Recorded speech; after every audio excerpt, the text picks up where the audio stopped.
hardware store. I always have. And so I usually when I'm making jewelry, a lot of people ask me, well, how do you come up with your designs? So for me, personally, I start with the color. Colors kind of, incite something in me. I don't know what it is, but I get a color and I'm like, okay, now I'm fixed. I have, blinders on. I can't see anything else with that color. And so what I found when I do jewelry, I used to make my jewelry, I used to sell it just as I used to build furniture and I used to sell it, but I stopped because people think, because they say, oh, I love that, that's so nice. You should say, oh, here, take it.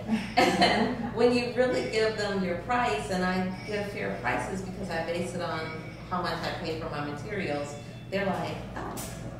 So what I started doing, I started taking those people to the jewelry, to the bead store. And I was like, just buy your beads, get whatever you want. And I said, and I'll put it together for you for free. And when they got to the counter and they checked out, and the salesperson said, that'll be $100. I'm like, oh snap, what did I get? I didn't get that much, I only have 4 strands. Exactly. And a lot of the things that I use are semi-precious stones. I use the Swarovski crystals. I do use seed beads as fillers because they're great fillers and they look good. Which place in town do you go to for beads? I go to all of them. I found a little place called Sweet Beads.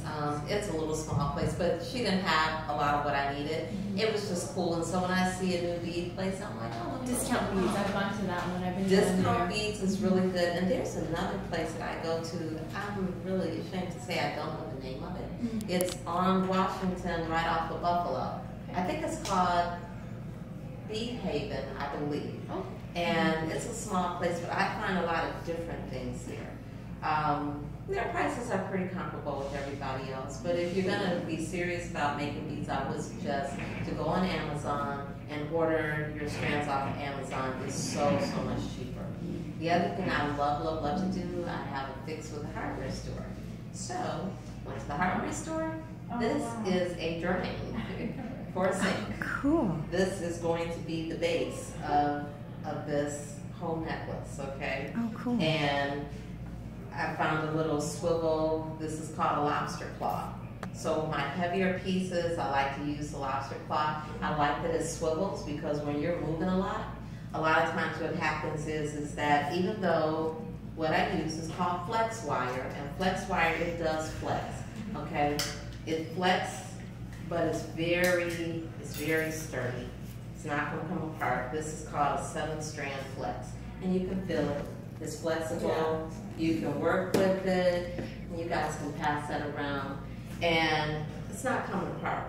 I mean, but when it rubs up against things, it does wear. It's like taking something and rubbing the wire, and then it'll just cut.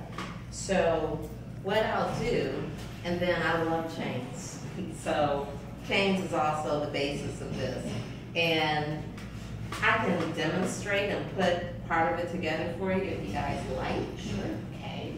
And so when you put something together, this is the trick, and this is usually the trick of putting it together, especially when you see people doing a lot of their pieces, and they're like, oh, well, I put it together, but it didn't come out right. A lot of times what happens is that people are afraid to pull because they think it's going to break. The flex wire is not going to break. And that's a part of, making sure that your beads are secure.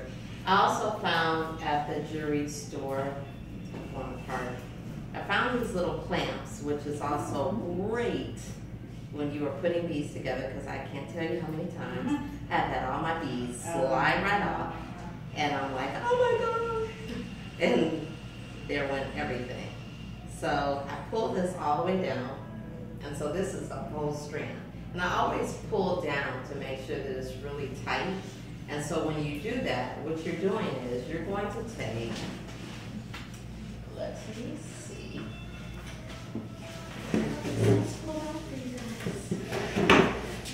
Sorry. Here's a little thing. It's called a wire saver. Okay.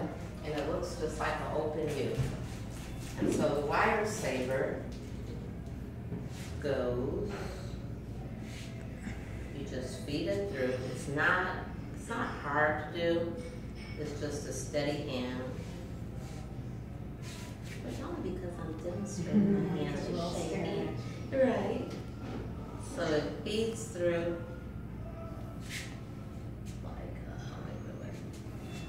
Get a crump here. Okay. At that. Okay. So I'm going to put a crump on first. And I'm going to show you how I'm going to save this. So you put a crump on, and I'll show you what the crump does in a minute. We're going to put the wire saver on. And the wire saver is going to keep this from... Bifocals don't work with this.